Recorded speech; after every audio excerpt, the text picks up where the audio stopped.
Welcome to J news bulletin. ముందుగా headlines చూద్దాం. చిత్తూరు జిల్లా జీడి నెల్లూరులో సీఎం చంద్రబాబు పర్యటన. లబ్ధిదారుల ఇళ్లకు వెళ్లి పింఛన్లు పంపిణీ చేసిన సీఎం. ఏసీ గదుల్లో కూర్చుంటే పేదల సమస్యలు కష్టాలు తెలియవన్న చంద్రబాబు.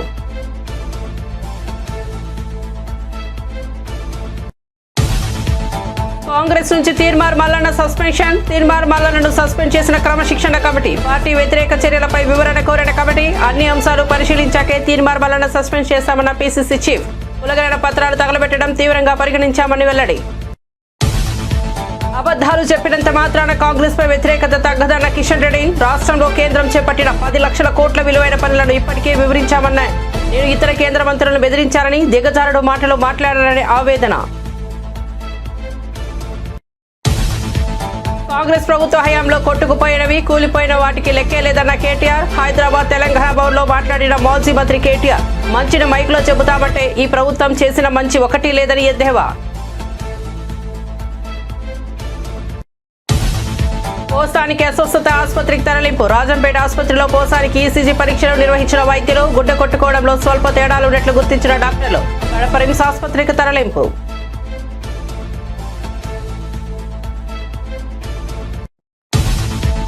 పోలీస్ శిక్షణ కేంద్రంలో సబ్ ఇన్స్పెక్టర్ల పాసింగ్ అవుట్ పరేడ్. అనంతపురం ముఖ్య అతిథిగా హాజరైన హోంశాఖ మంత్రి వంగల్పూడి అనిత.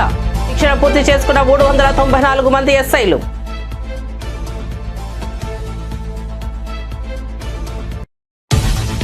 కూటమి బడ్జెట్ అబద్దాల కుప్ప అన్న మార్గాని భరత్. తల్లికి వందనం, అన్నదాత పథకాలకు అరకొర నిధులు కేటాయించారని వెల్లడి.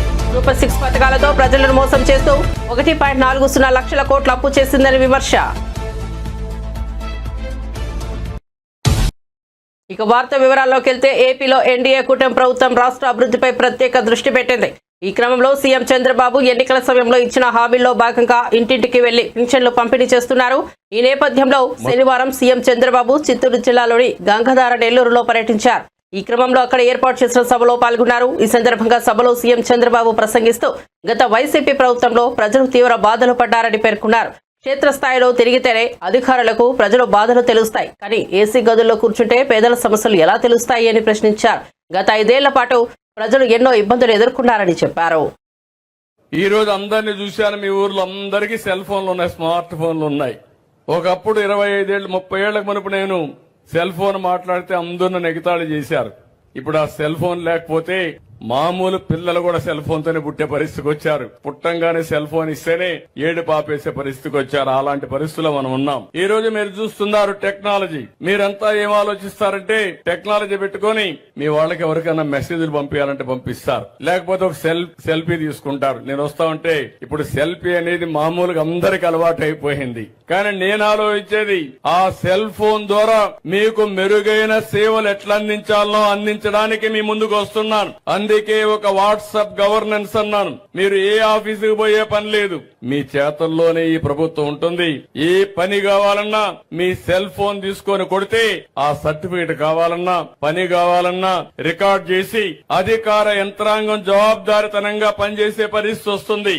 మామూలుగా మీరు ఒకసారి కాగితం ఇస్తే పారేస్తారు, గానీ మెసేజ్ కొడితే మాత్రం అది ఇంక రికార్డ్ అయిపోతుంది. మీరు ఎప్పుడు పెట్టారు, ఏ టైంలో ఇచ్చారు, దానికి కన్సర్న్ ఆఫీసర్ ఏం చేశాడు. మీది సరి అయిన డిమాండ్ అయితే, మీ కోరిక అయితే దాన్ని నెరవేర్చవలసిన బాధ్యత ఈ ప్రభుత్వం పైన ఉందని చెప్పి మరొకసారి మీ అందరికి హామీ ఇస్తున్నా. 1వ తారీఖు నేను ఎందుకు అందరినీ పొమ్మన్నానంటే మా ఎమ్మెల్యేలని, ఎంపీలని, ప్రజాప్రతినిధుల్ని, అధికార యంత్రాంగాన్ని, మా కలెక్టర్ని, జాయింట్ కలెక్టర్ అందరిని వెళ్ళమన్నాను. వెళితే వాస్తవాలు తెలుస్తాయి. ఏసీ రూమ్ లో కూర్చుంటే మీ బాధలు, మీ కన్నీళ్లు తెలియవు. అందుకే ఈ రోజు అందరూ కూడా ఇక్కడికి వస్తున్నారు. వచ్చినప్పుడు వాస్తవాలు తెలిస్తే తదనుగుణంగా పనిచేసే పరిస్థితి వస్తుంది. అందుకే నేను ఇంకొక మాట కూడా చెప్తున్నా. ఈ రోజు నేను మా అధికార యంత్రాంగాన్ని, రాజకీయ నాయకుల్ని పూర్తిగా నమ్ముతున్నా. కానీ నేను వీళ్ళు కరెక్ట్ గా చేస్తున్నారా లేదా అని కూడా టెక్నాలజీలో చూసుకుంటున్నా. నేను పింఛన్ ఇమ్మన్నాను, పింఛన్ ఎక్కడిచ్చాడో 3వ కన్ను పెట్టి నేను ఎక్కడున్నా పర్యవేక్షిస్తున్నాను. అది టెక్నాలజీ. ఎవరైనా ఒక వ్యక్తి పింఛన్ ఇస్తే పింఛన్ ఏ సమయంలో ఇచ్చాడు, ఎక్కడిచ్చాడు, ఆ ఇంటి దగ్గర ఇచ్చాడా, లేకపోతే వీళ్ళింటికి రమ్మన్నాడా, లేకపోతే సెక్రటరియట్కి రమ్మన్నాడా అని మానిటర్ చేసే మెకానిజం పెట్టాను. దీనివల్ల ఎవ్వరు కూడా తప్పించుకోలేరు.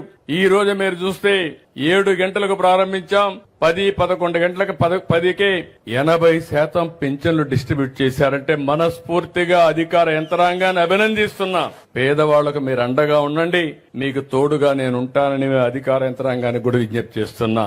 నాకు కావాల్సింది ఒకటే, ఈ పేదవాళ్ల జీవితాల్లో వెలుగు రావాలి. మీరు ఆనందంగా ఉంటే చూడాలని ఏకైక కోరిక తప్ప నాకు ఇంకొక కోరిక లేదు.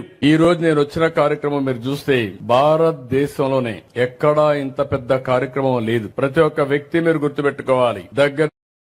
ముఖ్యమంత్రి రేవంత్ రెడ్డిపై కేంద్ర మంత్రి కిషన్ రెడ్డి ఆగ్రహం వ్యక్తం చేశారు. శనివారం నాంపల్లిలోని పార్టీ కార్యాలయంలో కిషన్ రెడ్డి మీడియాతో మాట్లాడారు. సహనం, అవగాహన లేకుండా రేవంత్ వ్యవహరిస్తున్నారని మండిపడ్డారు. తెలంగాణ అభివృద్ధిపై కేంద్రంతో మాట్లాడుతున్నానని, ఇప్పటికే ఎన్నో నిధులు తీసుకొచ్చారని అన్నారు. ఎన్నికల వేళ ఇచ్చిన 6 గ్యారంటీలను అమలు చేయడంలో కాంగ్రెస్ ప్రభుత్వం విఫలం చెందిందని అన్నారు. దానిని కప్పిపుచ్చుకునేందుకే బీజేపీపై ఎదురుదాడి చేస్తున్నారని విమర్శించారు. మమ్మల్ని బ్లాక్మెయిల్ చేసినంత మాత్రాన రేవంత్ కాంగ్రెస్ పై ఉన్న వ్యతిరేకత తగ్గదని కిషన్ రెడ్డి కీలక వ్యాఖ్యలు చేశారు.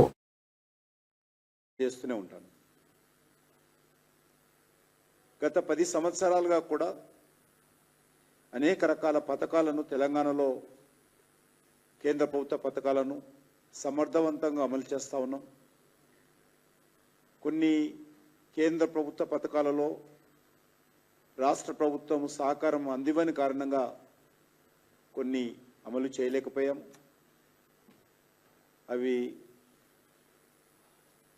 పంటల బీమా పథకం కావచ్చు, ఆయుష్మాన్ భారత్ కావచ్చు, ఆ రకంగా కొన్ని అమలు చేయలేకపోయాం.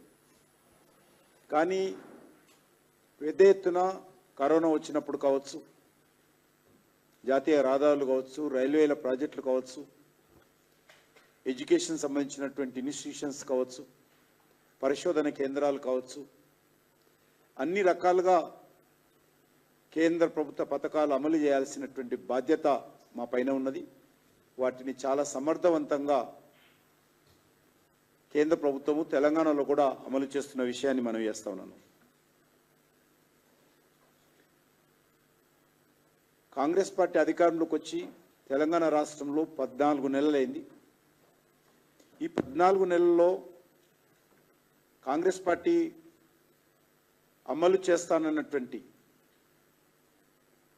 6 గ్యారెంటీలు 100 రోజుల్లో,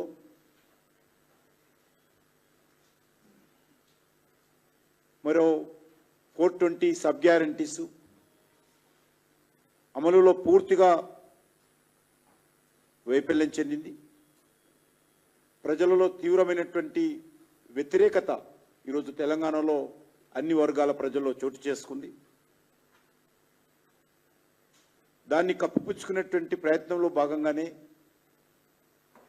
ప్రజల దృష్టిని మళ్లించేటువంటి కార్యక్రమంలో భాగంగానే నా పైన ముఖ్యమంత్రి గారు ఎదురుదాడి చేస్తూ ఉన్నాడు, తప్పుడు ఆరోపణలు చేస్తూ ఉన్నారు. ఈరోజు కాంగ్రెస్ పార్టీ అంతర్గత కుమ్ములాటలు, కాంగ్రెస్ పార్టీలో రేవంత్ రెడ్డి గారి మీద వస్తున్నటువంటి అసంతృప్తి, ఇవన్నీ కూడా ఈ యొక్క ఆయన మాట్లాడుతున్నటువంటి విధానంలో చాలా స్పష్టంగా కనిపిస్తూ ఉంది.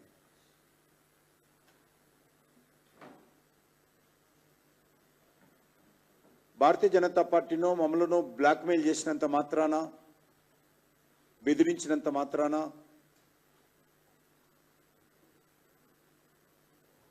ఆయన మీద ఉన్నటువంటి వ్యతిరేకత పోదనే విషయం అని అర్థం చేసుకోవాల్సిన అవసరం ఉంది. నిందలు మోపినంత మాత్రాన, అసభ్యంగా వివరించినట్లంత మాత్రాన, అబద్ధాలు వ్యాప్తి చేసినంత మాత్రాన ప్రజల్లో కాంగ్రెస్ మీద వ్యతిరేకత తగ్గదన్న విషయాన్ని నేను ఈ సందర్భంగా మనవిస్తాను. కాంగ్రెస్ నుంచి తీర్మార్ మల్లన్నను సస్పెండ్ చేయడంపై క్రమశిక్షణ కమిటీ ఆదేశాలు జారీ చేసింది. పార్టీ వ్యతిరేక చర్యలపై వివరణ కోరిన కమిటీ అన్ని అంశాలను సవివరంగా పరిశీలించిన తర్వాతే ఈ నిర్ణయం తీసుకున్నట్లు పీసీసీ చీఫ్ వెల్లడించారు. ఇటీవల కులగణన పత్రాలు తగలబెట్టడం ఘటనను పార్టీ అత్యంత తీవ్రంగా పరిగణించినట్లు తెలిపారు. పార్టీ శ్రేయస్సు, నియమాలు పాటించిన వారిపై కఠిన చర్యలు తప్పవని హెచ్చరించారు. మల్లన్న సస్పెన్షన్స్ పై కార్యకర్తలు, నేతల్లో కలకలం రేగింది. త్వరలోనే దీనిపై పూర్తి వివరాలతో అధికారిక ప్రకటన వెలువడనుంది. ఈ నిర్ణయం తర్వాత మల్లన్న తదుపరి రాజకీయ ప్రస్థానంపై ఉత్కంఠ నెలకొంది. అది అందరికీ వర్తిస్తుంది. ఇంతకన్నా ఘోరంగా కమెంట్స్ చేసుకున్న వాళ్ళు, బూతులు తిట్టుకున్న వాళ్ళు కూడా పార్టీలో ఉన్నారు. కానీ తన మీద వై అని ఆయన క్వశ్చన్ చేస్తున్నారు. ప్రభుత్వము రాహుల్ గాంధీ గారి ఆశయం తెలంగాణ ప్రభుత్వం ఇంప్లిమెంట్ చేస్తే నేను ఆ భాష వాడిన కానీ ఆయన వాడిన భాష ఆ కాగితాలను చింపేసి తీరు పట్ల ఏఐసీ చాలా తీవ్రంగా పరిగణించారు. సస్పెన్షన్ల విషయంలో రెడ్ల పట్ల అంటే ఓసీ సామాజిక వర్గానికి సంబంధించిన నేతల పట్ల కులము మతము పార్టీ క్రమశిక్షణ ముందు కులము మతము పనిచేయదు. పెద్ద చిన్న తారతమ్యం ఉండదు. పార్టీ లైన్ దాటినప్పుడు ఎంతటి వారిపైన క్రమశిక్షణ ఉంటాయి. మల్లన్న విషయంలో మొదటి నుంచి కూడా చాలా విషయాల్లో ఆయనకి మందలిస్తూ వచ్చినాము. ఇది పద్ధతి మంచిది కాదని చెప్తూ వచ్చినాము. గాంధీ భవన్ వేదికగా జరిగిన కాంగ్రెస్ విస్తృత స్థాయి సమావేశంలో సీఎం రేవంత్ రెడ్డి కీలక వ్యాఖ్యలు చేసిన విషయం తెలిసిందే. నేతలంతా మంచిగా ఉంటే బహిరంగంగా చెప్పాలి, చెడు ఉంటే చెవిలో చెప్పాలి. కానీ దీనికి అందరూ భిన్నంగా చెడును మైకుల్లో చెబుతున్నారు, మంచిని చెవిలో చెబుతున్నారని సొంత నేతలపై మండిపడ్డారు.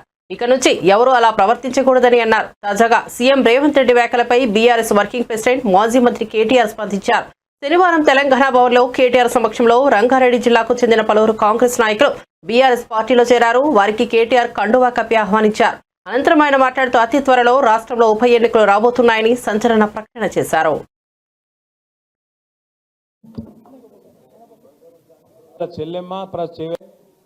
చాలా విషయాలు చెప్పడం జరిగింది. పెద్దలు శ్రీశైలం సొరంగం నుంచి మొదలు పెడితే, మొన్ననే కొట్టుకపోయిన పెద్దవాగు నుంచి మొదలు పెడితే, లెక్కలేదు మునిగిన వట్టెం పంప్ హౌస్ నుంచి మొదలు పెడితే, చెడు ఎప్పుడు స్టార్ట్ చేస్తే నీ చెవిలా రక్తం గారుతుంది, యాది పెట్టుకొని చెప్తున్నాను నేను. ఎందుకంటే చెడు చెవులో చెప్పాలి, మంచి మైకులో చెప్పాలి అని చెప్పి రేవంత్ రెడ్డి గారు చాలా తెలివిగా చెప్పిన అనుకొని ఆయనదైన డైలాగులు కొడుతున్నాడు. ఇంకా విచిత్రం అనిపించింది నాకు. ఆమె పాపం ఢిల్లీ నుంచి ఒక పెద్ద మనిషి వచ్చింది, ఇన్ఛార్జ్ మీనాక్షి గారు. ఆమె చెప్తున్నారు, మీనాక్షి గారు ఆమె ఎయిర్పోర్ట్లో దిగంగానే కాంగ్రెస్ వాళ్ళట కొంతమంది ఆయనతో ఆమె బ్యాగులు మోసేందుకు గురికొచ్చిరట. ఏది రైల్వే స్టేషన్లో దిగంగానే బ్యాగులు మోసేందుకు గురికొచ్చిరట. చాలా తప్పు, మీరు బ్యాగులు మోయొద్దు, బ్యాగులు మోసి మీ ఆత్మగౌరవాన్ని దెబ్బతీసుకోవద్దు అంటుంది. అమ్మ మీనాక్షి గారు మీకు ఏం చెప్పాలి మేము? నీ పక్కన కూర్చున్నాడు బ్యాగులు మోసి గాడికి వచ్చింది. నీ పక్కన కూర్చున్నాడు బ్యాగులు మోసి అప్పుడు చంద్రబాబు బ్యాగులు మోసిండు, ఇప్పుడు ఢిల్లీకి బ్యాగులు మోస్తున్నాడు. ఇక ఆయన పక్కన కూర్చోబెట్టుకొని బ్యాగులు మోయొద్దు, ఆత్మగౌరవం దెబ్బతింటుందంటే ఏం చెప్పాలి ఆ మేడంకి? కాబట్టి మీనాక్షి గారు వాస్తవాలు తెలుసుకోండి, వాస్తవ ప్రపంచంలోకి రండి అని కోరుతా ఉన్నాను. ఇక నిన్న వాళ్ళ మీటింగ్లో చెప్పరాదు ఇక మాటలు, ఆ కథలు. ఆయన చేసిన మంచి అట చెప్పుకుంటే ఒడిసిపోదట. రేవంత్ రెడ్డి గారు చేసిన మంచి ఏం చెప్పాలి ఆయనకు? ఈ 15 నెలల కాలంలో మీరందరూ వాట్సాప్లు చూస్తున్నారు, యూట్యూబ్లు చూస్తున్నారు. ఇప్పుడు ఇక్కడికి వచ్చిన ఆడబిడ్డలు ఒక 200 మంది ఉన్నారు. ఏ ఒక్కల దగ్గర నీకు గొట్టం తీసుకుపోయి వాళ్ళ ముఖం కూడా పెట్టుర్రు. ఇప్పుడు వాళ్ళు ఎట్లా మాట్లాడుతుర్రు అంటే, నేను అమ్మతోడు చెప్తున్న తెలుగు భాషలో గిన్ని తిట్లుంటాయని నాకు తెలియదు. చూస్తుండ్రా అమ్మ ఏమేమి మాట్లాడుతుండ్రో రేవంత్ రెడ్డి గురించి. అరే ఏం తిట్లు అవి, ఏం తిట్లు! మనిషి అంటోడు ఇంకోడు రోషం ఉన్నోడైతే ఈ పాటికి ఇక్కడ పాడుబడ్డ బాయి చూసుకొని దుంకి వస్తుండే. కానీ రేవంత్ రెడ్డి కాబట్టి బ్రహ్మాండంగా బతికేస్తున్నాడు. ఇంకా మంచి చేసిన డైలాగులు కొడుతుండు. నేనేమంటున్నా అంటే, అధికారం ఎవరికి శాశ్వతం కాదు. సరే, తెలంగాణ రాష్ట్రం కోసం కేసీఆర్ గారు 14 ఏళ్ళు కష్టపడ్డాడు, కొట్లాడిండు. తెలంగాణలోని అన్ని కులాలు, అన్ని మతాలు, అన్ని పార్టీలు అందరిని ఏకం చేసి ఢిల్లీ పెద్దల మీద ఒత్తిడి తెచ్చి ఆఖరికి సావు నోట్లో తలబెట్టి ఇస్తరా సస్తరా అని చెప్పి మెడ మీద కత్తి పెట్టి మొత్తానికి తెలంగాణ తెచ్చిన నాయకుడు మన నాయకుడు కేసీఆర్ గారు. ఇవాళ ఇప్పుడే అక్క చెప్పింది, తెలంగాణలో ఎవరికి సంతోషం వచ్చినా దుఃఖం వచ్చినా కేసీఆర్నే యాద్ చేసుకుంటానని. ఎందుకు యాద్ చేసుకుంటారంటే, మన ఇంట్లో పెద్ద మనిషి కాబట్టి, మన బాపు లాంటోడు కాబట్టే కేసీఆర్ని ఇవాళ సంతోషం వచ్చినా దుఃఖం వచ్చినా తెలంగాణ సమాజం యాద్ చేసుకుంటున్నది. ఎక్కడ ఒక ముసలవ్వ దగ్గరకు పోయి అడిగినా, అవ్వ పెన్షన్ వస్తుందా అంటే, అవు కొడుక వస్తుంది, నా పెద్ద కొడుకు కేసీఆర్ ఇచ్చిన పెన్షన్ 2000 గదే వస్తుందని చెప్పి ఒక తల్లి చెప్తున్నది. ఒక ఆడపిల్ల తల్లి దగ్గర పోయి, ఏమా నీ బిడ్డ పెళ్ళైందా అంటే, లగ్గం చేసిన కొడుక ₹1,00,000 వచ్చింది కేసీఆర్ ఉన్నప్పుడు, కళ్యాణ లక్ష్మి ఇచ్చిండు, ఆ కాన్పుకు పోతే ఆఖరి కేసీఆర్ కిట్ ఇచ్చిండు అని చెప్పి ఆ తల్లి చెప్తున్నది. ఇట్లా ఏ ఒక్కరిని కదిపినా, రైతు దగ్గర ఏ రైతు దగ్గర కనబడి మీరు అన్న పడ్డాది రైతు బంధు అంటే, ఎక్కడిది వీడు పచ్చి జూటగాడు ఉన్నాడు, కేసీఆర్ ఉన్నప్పుడే బాగుండే, కేసీఆర్ ఉన్నప్పుడు బ్రహ్మాండంగా ఆడ నాట్లేసే టైంకు దన్న మంచిగా టింగు అనుకుంటా పైసలు పడుతుండే, ఇక ఈయన వచ్చినాక పైసలు లేవు, రైతు బంధు లేదు, ఏం లేదు అని చెప్పి రైతులు తిడతా ఉన్నారు. రెడ్ బుక్ ప్రకారం తాము ముందుకెళ్తే వైసీపీ నేతలెవరూ రోడ్లపై తిరగలేరు అని ఏపీ హోంమంత్రి వంగలపూడి అనిత అన్నారు. అనంతపురంలో నిర్వహించిన ఎస్ఐల పాసింగ్ అవుట్ పరేడ్ కు మంత్రి అనిత ముఖ్య అతిథిగా హాజరయ్యారు. పరేడ్ ముగిసిన అనంతరం మీడియాతో మాట్లాడుతూ తప్పు చేస్తే ఎంతటి వారైనా చట్టం నుంచి తప్పించుకోలేరని ఏపీ హోంమంత్రి వంగలపూడి అనిత హెచ్చరించారు. సమాజంలో విద్వేషాలు రెచ్చగొట్టేలా మాట్లాడేవారని ఎట్టి పరిస్థితుల్లో ఉపేక్షించబోమని పేర్కొన్నారు. వైఎస్ఆర్సీపీ నేత నటుడు పోసాని కృష్ణమురళి గతంలో అత్యంత దారుణంగా మాట్లాడినందుకే కేసులు నమోదయ్యాయని తెలిపారు. పోసానికి స్క్రిప్ట్ ఎవరిచ్చినా అనుభవించేది మాత్రం ఆయనేనని స్పష్టం చేశారు. అంతర్హృద్యం గురించి మాట్లాడే గోరంట్ల మాధవ్ తమ పార్టీలో జరుగుతున్న అంతర్హృద్యం గురించి ముందు ఆలోచించాలని హితవు పలికారు. పరమైన చర్యలు తీసుకోవడానికి ఎక్కడా కూడా బ్యాక్ స్టెప్ వేసే పరిస్థితి అయితే ఉండదు. ఒకటి మాత్రం చాలా క్లియర్గా గుర్తుంచుకోవాలి, ఇది మీ గవర్నమెంట్ కాదు. నోటికి వచ్చినట్టు బూతులు మాట్లాడతాము, నోటికి వచ్చినట్టు ఏది మాట్లాడినా చెల్లుబాటు అయిపోతుంది, మమ్మల్ని ఎవడు ఏమి చేయలేడు అనుకునే గవర్నమెంట్ కాదు. ఇది ఎన్డీఏ గవర్నమెంట్. ఎన్డీఏ గవర్నమెంట్లో తప్పు చేసిన వాడు ఎవడైనా కూడా శిక్ష ఒకలాగే ఉంటుంది. నువ్వు నోటికి వచ్చినట్టు రెచ్చగొట్టే విధంగా మాట్లాడతాము, దానికి మాకు సంబంధం లేదు, మీరు మమ్మల్ని ఏమి చేయలేరంటే కనుక ఊరికనే ప్రసక్తి అయితే ఉండదు. లీగల్గా అడ్వైస్ తీసుకుంటాము, డెఫినెట్గా చట్టపరమైన చర్యలు అయితే తీసుకుంటాం. స్క్రిప్ట్ ఎవరితో చదివినా శిక్ష అయితే అతనికే కదా పడుతుంది. అనుభవించే రాజు ఆయనే కదా, అది వేరే కదా. అది ఏదైనా చదవచ్చు, కానీ అనుభవించే రాజు ఆయనే కదా అవుతున్నాడు. ఓకేనండి, నేను ఒకటి అడుగుతున్నానండి మిమ్మల్ని, డైరెక్ట్ క్వశ్చన్. పోసాని మాటల్ని టాలరేట్ చేసి అయ్యో పాపం అనుకునే ఒక్క మనిషిని తీసుకురండి, మేము ఆలోచిస్తాం ఒకసారి మాట్లాడడానికి. పోసాని మాటలు ఇష్టానుసారంగా మాట్లాడిన తర్వాత సభ్య సమాజం తలదించుకునే విధంగా సాధారణంగా అనకూడదు, కానీ ఇల్లిటరేట్స్ కూడా అలాంటి మాటలు మాట్లాడుకోరు. సో అవతల వాళ్ళకి మనోభావాలు దెబ్బతిన్నాయి, వాళ్ళ ఆత్మగౌరవాలు దెబ్బతిన్నాయి. పోలీస్ కేసు పెట్టారు, యాజ్ పర్ లా మేము వెళ్ళాం. ఇందులోని టార్గెటెడ్ ఏముంది? వాళ్ళు ఏం మాట్లాడలేదా? వాళ్ళు అటువంటి కామెంట్స్ చేయలేదా? మరి ఇంతకు ముందు మా మీద కేసులు పెట్టిన కేసులని ఎప్పుడు అండి? చంద్రబాబు నాయుడు గారికి మీద కేసు పెట్టారు కదా, అది ఎప్పుడు? అది 53 రోజులు తైల్లో పెట్టారు చంద్రబాబు నాయుడు గారిని తీసుకెళ్ళి ఆ రోజు. అంటే ఒకటి ఎప్పుడు కాదు, మాకు మాకు వచ్చింది, కేసు వచ్చింది, మేము యాక్షన్ తీసుకోవాలి, డెఫినెట్గా తీసుకుంటాం.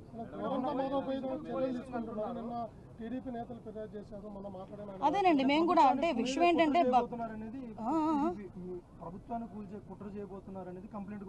అంటే అదేనండి ఇందాక మీకు చెప్పాను, ఏది పడితే అది మాట్లాడడానికి అవ్వదండి. డెఫినెట్గా నీకైతే వాక్ స్వాతంత్రం ప్రజాస్వామ్యంలో అంబేద్కర్ గారు ఇచ్చారు, కానీ ఎలా పడితే అలా మాట్లాడమని అది ప్రజాస్వామ్యంలోని కూడా రాజ్యాంగంలో కూడా లేదు. అంటే అవతల వాళ్ళని రెచ్చగొట్టే విధంగా మాట్లాడడం కానీ, ప్రభుత్వాలని రెచ్చగొట్టే విధంగా మాట్లాడడం కానీ, ప్రజలను రెచ్చగొట్టే విధంగా మాట్లాడే పరిస్థితి ఉంటే కనుక కంపల్సరీగా చట్టపరమైన చర్యలు తీసుకుంటాం.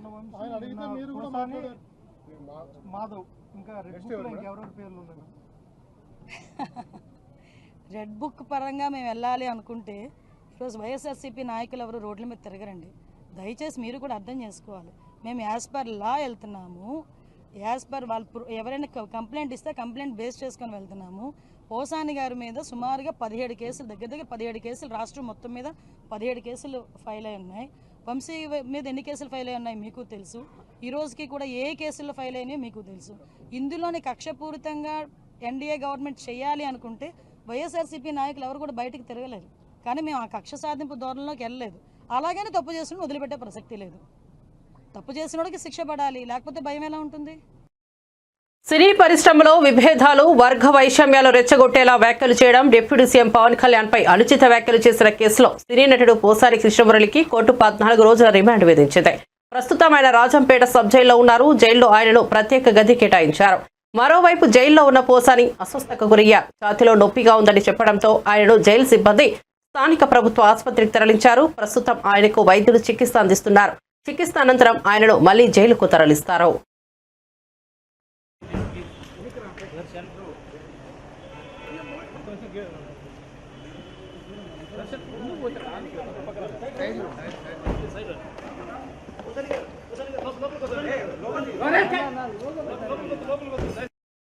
కూటమి ప్రభుత్వం ప్రవేశపెట్టిన బడ్జెట్ అబద్ధాల కుప్పగా, చంద్రబాబు మోసాలకు ప్రతిరూపంగా ఉందని వైఎస్ఆర్సీపీ రాష్ట్ర అధికార ప్రతినిధి మాజీ ఎంపీ మార్గాని భరత్ ఆక్షేపించారు. ఎన్నికల ముందు చంద్రబాబు చెప్పిన మాటలకు ఇప్పుడు కేటాయింపులకు పొంతన లేకుండా బడ్జెట్ రూపొందించారని, ఇదంతా సూపర్ 6 పథకాల అమల్లో ప్రజలను మోసం చేయడంలో భాగమేనని ఆయన ఆరోపించారు. తల్లికి వందనం, అన్నదాత సుఖీభవ పథకాలకు అరకొర నిధులు కేటాయించడం చూశాక వాటిని కూడా సక్రమంగా అమలు చేయరన్నది స్పష్టమవుతోందని రాజమహేంద్రవరంలో మీడియాతో మాట్లాడిన మార్గాని భరత్ చెప్పారు.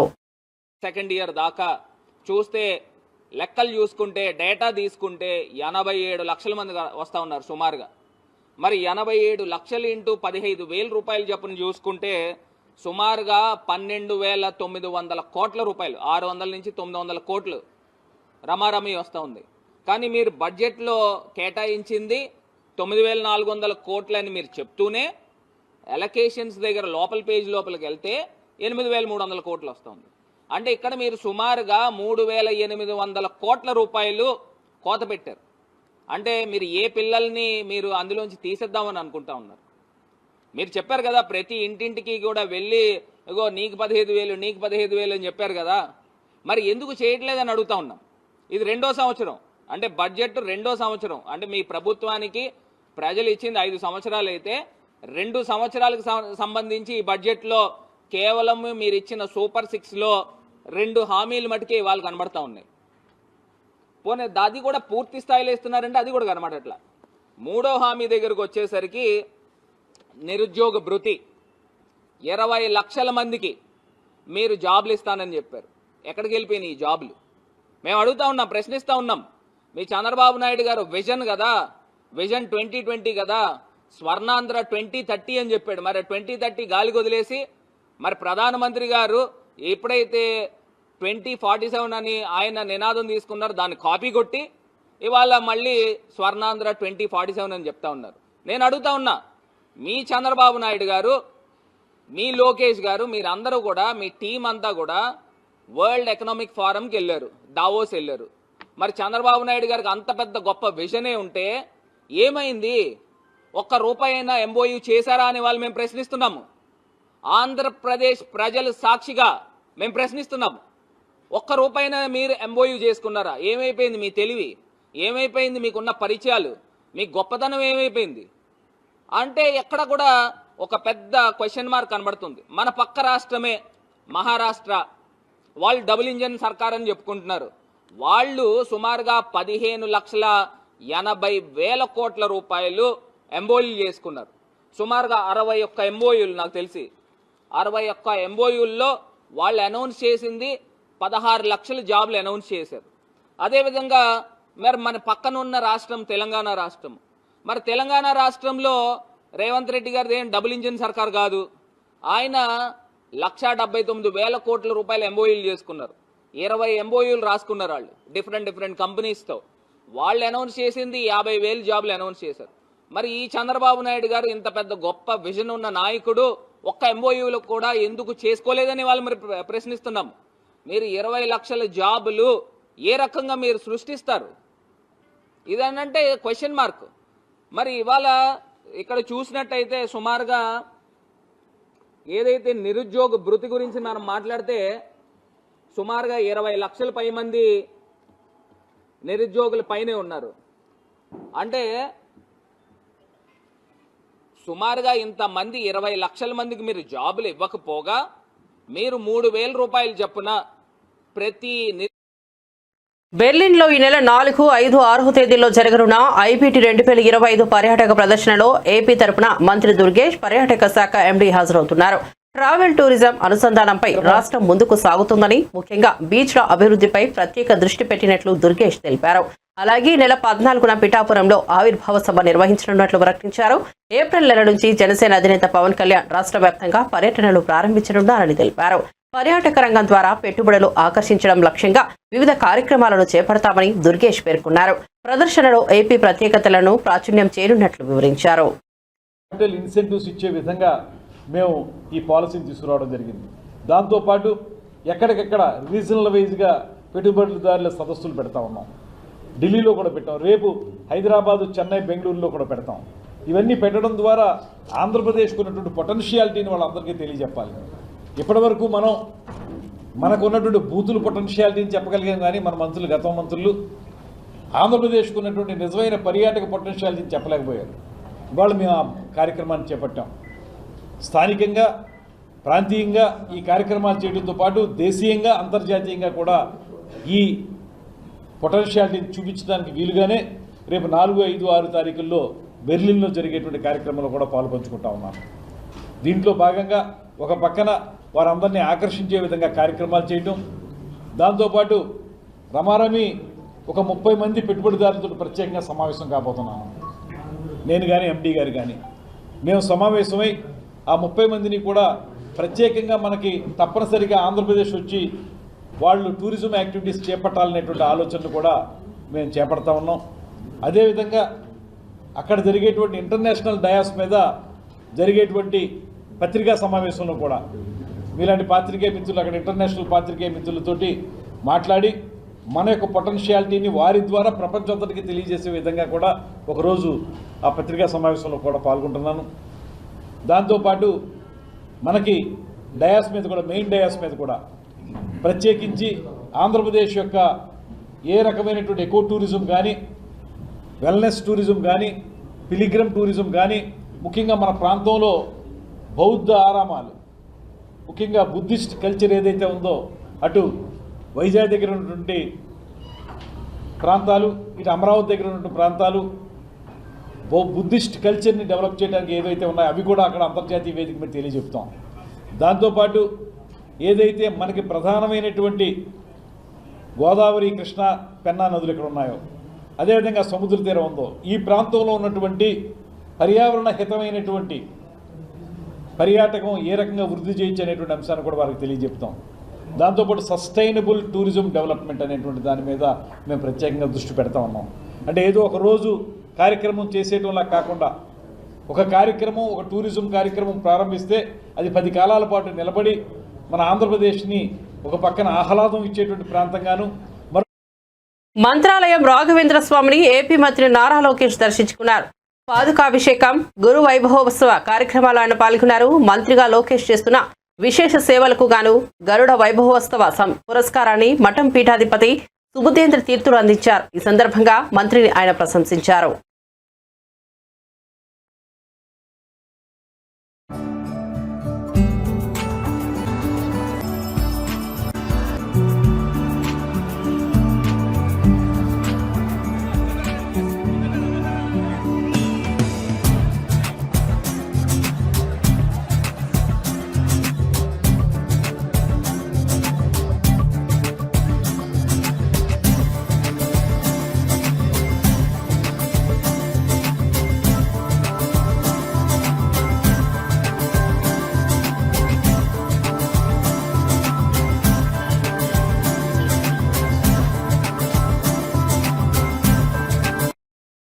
ప్రతి నెల 1వ తేదీ పండుగలా ఉంటుందన్నారు మంత్రి నారాయణ. రాష్ట్రంలో 60 లక్షల మందికి పింఛన్లు అందుతున్నాయని తెలిపారు. బడ్జెట్ లో పేదల సంక్షేమానికి అధిక ప్రాధాన్యం ఇచ్చామని చెప్పారు. అయితే జగన్ కు ఆర్థిక ప్రణాళికపై అవగాహన లేదని అన్ని వ్యవస్థలను నిర్వీర్యం చేశారన్నారు. ఖజానా ఖాళీ చేసి రాష్ట్రాన్ని అప్పుల కుప్పగా మార్చారని విమర్శించారు. ఏప్రిల్ 1 నుంచి ప్రతి మున్సిపాలిటీకి తన నిధులే కేటాయిస్తామని ప్రకటించారు. ప్రవేశపెట్టడం జరిగింది. మీకు అందరికీ తెలిసిందే, గత ప్రభుత్వం ఫైనాన్షియల్ డిసిప్లిన్ లేక అసలు ఆర్థిక వ్యవస్థను ఎలా ఒక రాష్ట్రాన్ని నడపాలనే ఆలోచన కానీ ఒక ప్లాన్ కానీ ఏమీ లేకుండా ఆర్థిక వ్యవస్థ మొత్తం అతలాకు. బులెటిన్ ముగించే ముందు హెడ్లైన్స్ మరోసారి చూద్దాం. చిత్తూరు జిల్లా జీడి నెల్లూరులో సీఎం చంద్రబాబు పర్యటన. లబ్ధిదారుల ఇళ్లకు వెళ్లి పింఛన్లు పంపిణీ చేసిన సీఎం. ఏసీ గదుల్లో కూర్చుంటే పేదల సమస్యలు కష్టాలు తెలియవన్న చంద్రబాబు.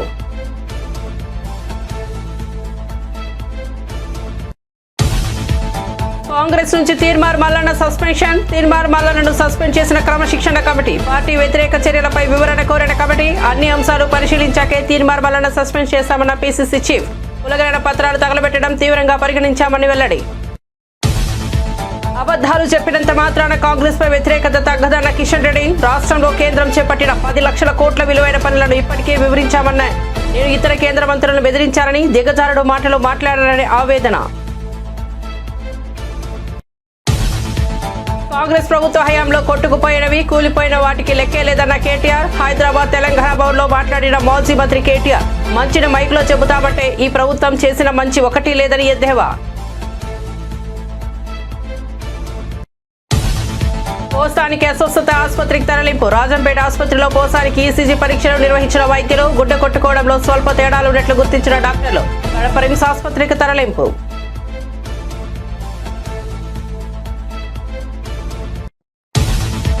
పోలీస్ శిక్షణ కేంద్రంలో సబ్ ఇన్స్పెక్టర్ల పాసింగ్ అవుట్ పరేడ్. అనంతపురం ముఖ్య అతిథిగా హాజరైన హోంశాఖ మంత్రి వంగల్పూడి అనిత. శిక్షణ పూర్తి చేసుకున్న 394 మంది ఎస్ఐలు.